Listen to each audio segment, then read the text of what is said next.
uma outra informação que esse estudo mostrou, vejam o quanto é prevalente cada doença dessas. Vou dar alguns exemplos para vocês. Aqui é a média de probabilidade que os enxaquecosos possuem de apresentar essas doenças. Então, vamos lá.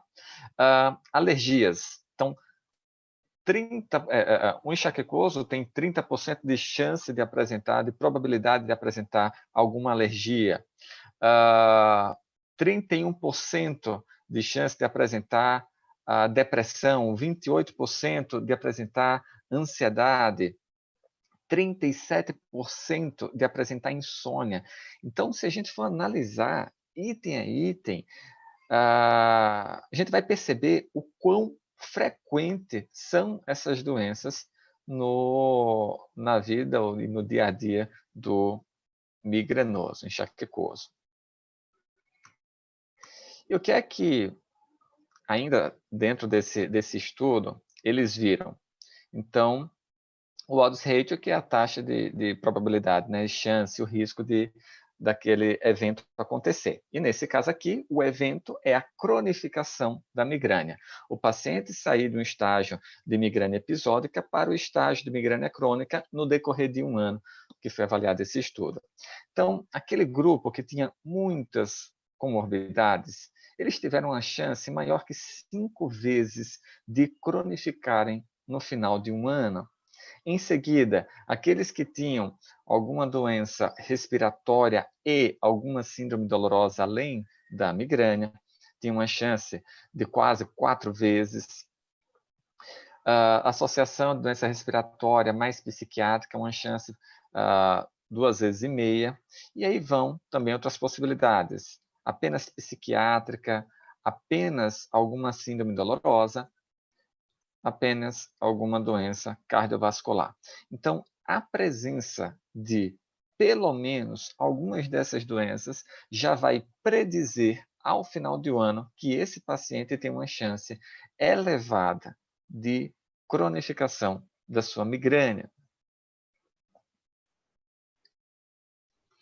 Eu trouxe aqui outro estudo que eu já citei anteriormente, que é essa revisão sistemática, onde foram listados diversos fatores, não apenas as comorbidades, mas fatores sociodemográficos, estilo de vida, hábitos, próprias as características da cefaleia, e fatores relacionados ao tratamento farmacológico, que também são comprovadamente fatores de risco para a cronificação da migrânia.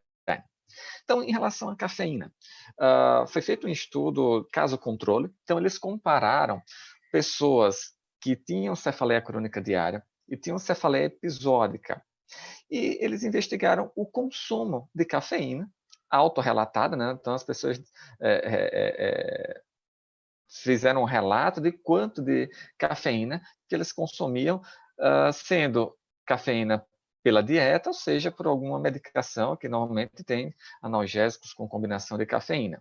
E foi determinado que um consumo alto de cafeína tinha esse valor aqui, mais que 287 miligramas dia. E o que é que eles viram? Que aqueles que tinham uma cefaleia crônica diária eram mais propensos a ter um alto consumo de cafeína antes do início da cronificação da sua cefaleia. Então, a cafeína está se mostrando como um fator de risco. Uma outra situação é que a obesidade também, e não apenas a obesidade, tem outros estudos que falam também sobre o sobrepeso. Tem um poder menor de cronificação, mas já no sobrepeso tem, e a obesidade muito maior.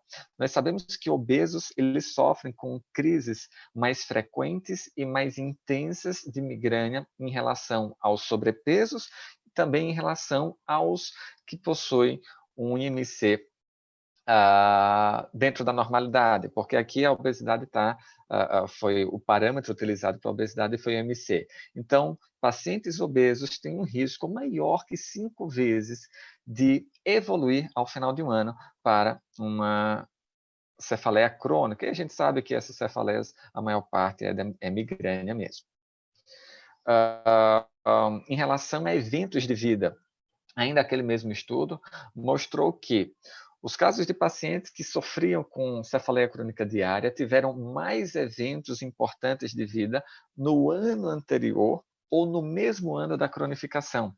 E a chance de cefaleia crônica diária aumentou adicionalmente com cada evento antecedente. Então, conforme o paciente ele vai sofrendo eventos estressantes importantes durante a sua vida, também isso é uma marca que vai aumentar a chance de cronificação. Histórico de traumatismo cranioencefálico e traumatismo cervical também é um fator de risco, desde como um potencial precipitante a partir daquele momento, né, de desencadear uma cefaleia crônica diária, até o histórico mesmo, a pessoa na infância, na adolescência, sofreu algum traumatismo, por esse evento existe uma chance aumentada. A presença de ronco também, então os pacientes, os indivíduos com cefaleia crônica diária eram mais propensos a roncar diariamente antes do início dessa cronificação, em comparação com os indivíduos controle com cefaleia episódica. Uma coisa interessante que também esse estudo populacional americano nos trouxe, que pacientes com náuseas, eles criaram esse termo, náusea frequente e persistente. O que é isso? São náuseas que acontecem em mais da metade das crises migranosas. Então, eles viram que as pessoas com náuseas frequentes e persistentes tinham 2 vezes mais chances de desenvolver a migrânia crônica em comparação com aqueles que não tinham náusea ou que a náusea era de baixa frequência. Então, característica da cefaleia, da migrânia, que está relacionada à cronificação. Esse estudo aqui, 2015, mostrou o seguinte, que aqui foi utilizado uma escala onde o próprio paciente descreve a sua percepção de eficácia do tratamento agudo. E o paciente diz como é que ele se sente e vai ser classificado como um tratamento agudo com eficácia máxima, moderada, pobre ou ruim ou muito ruim. E o grupo controle foi de eficácia máxima em relação aos outros grupos. E o que foi visto? Que conforme a eficácia reduzia, aumentava a chance de cronificação. Vamos comparar com a eficácia muito ruim. Então, aqueles pacientes que o seu tratamento abortivo de crise era muito ruim, ele tinha uma chance mais que 2 vezes aumentada de evoluírem para a migrânia crônica. Além disso, o uso excessivo de medicamentos abortivos para cefaleia aumenta absurdamente a chance dessa cronificação. E aqui coloca também o uso profilático. Só que, provavelmente, o uso profilático a pessoa precisava porque já tinha uma frequência elevada de cefaleia, mas esse artigo trouxe que também é um fator de risco.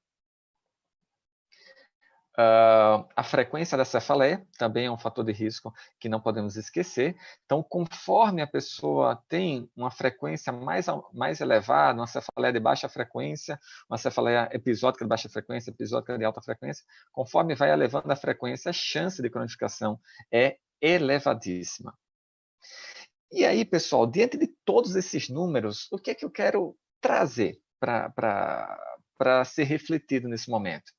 Nós devemos olhar de modo diferente para essa paciente que sofre com migrânia. Por quê? Vamos lá.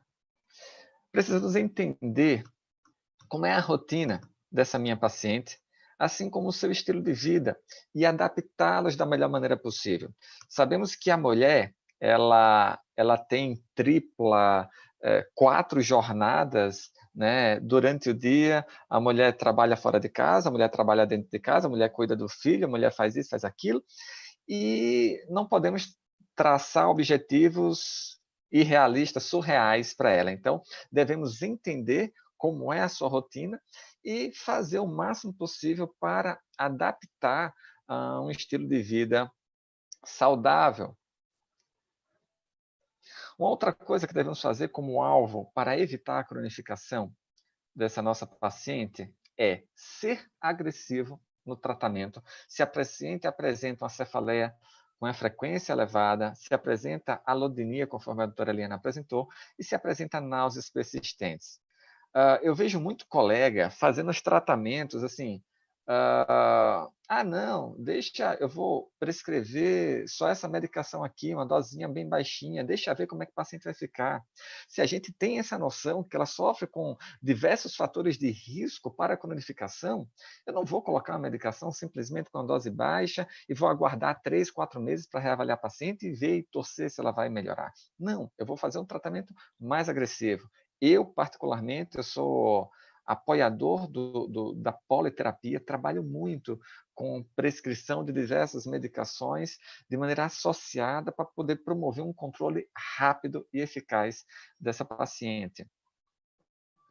Outra coisa que não devemos esquecer, orientar e acompanhar muito bem a evolução da nossa paciente em relação ao tratamento abortivo, pois precisa ser rapidamente eficaz, a fim de abortar essa crise, evitando a instalação da alodinia, de náuseas frequentes e persistentes, porém tendo bastante cuidado para o paciente não utilizar excessivamente a medicação. O paciente sempre fala, doutor, quero um remédio mais forte porque não está controlando. Melhore a sua profilaxia, que aí você vai conseguir tratar facilmente uma crise migranosa. Uma outra coisa, nós devemos pesquisar ativamente a presença de comorbidades. Pesquisar ativamente. E quais? Aquela lista que eu mostrei para vocês, que aumenta a chance da cronificação, comorbidades psiquiátricas, digestivas, respiratórias, dolorosas, relacionadas ao sistema nervoso central e cardiovasculares. E, encontrando alguma delas, se couber a nós, como neurologistas, ginecologistas, quem for que estiver cuidando desse paciente, se couber a nossa especialidade, não tarde em tratar essa comorbidade. Se não, você precisa encaminhar. E aqui eu coloco algo que eu falo para os residentes, eu falo em outras palestras, nós devemos aceitar que não somos autossuficientes e que, em uma boa parte das vezes, precisaremos encaminhar a paciente para acompanhamento em conjunto com outros profissionais. Tem profissional que é egoísta, tem profissional que o paciente está cozinhando lá de ansiedade, tem pessoa que está obesa há não sei quanto tempo, e a pessoa não tem coragem de encaminhar para um psiquiatra, para um psicólogo, para um nutricionista. A pergunta é, por quê? Por que a pessoa vai querer ficar abraçando tudo e muitas vezes não tem capacidade técnica de tratar aquela questão da nossa paciente e vai ficar segurando, sabendo que a paciente vai piorar? Isso é irracional, pessoal. Não existe essa possibilidade. Temos que aprender a trabalhar em equipe. Temos que aprender a trabalhar dentro da multidisciplinaridade, eu ainda vou além, interdisciplinaridade. Então, aprender a encaminhar para médicos de outra especialidade, não ter medo de perder paciente, aprender a encaminhar para fisioterapeuta, psicólogo, nutricionista, odontólogo, e com certeza a chance de controle vai ser muito maior compartilhando esse nosso paciente. E aqui eu finalizo a minha apresentação e já falando que eu pratico essa interdisciplinaridade desde a minha formação e também confirmar que, sem sombra de dúvida, participar de um serviço que tem essa característica proporciona um crescimento profissional absurdo. Com certeza, se eu estivesse trabalhando sozinho, não teria o conhecimento que eu tenho hoje, não teria a visão que eu tenho hoje. Eu agradeço a cada profissional que abraçou esse projeto do setor de cefaleia orofacial do INC e com quem eu tenho tanto prazer em trabalhar.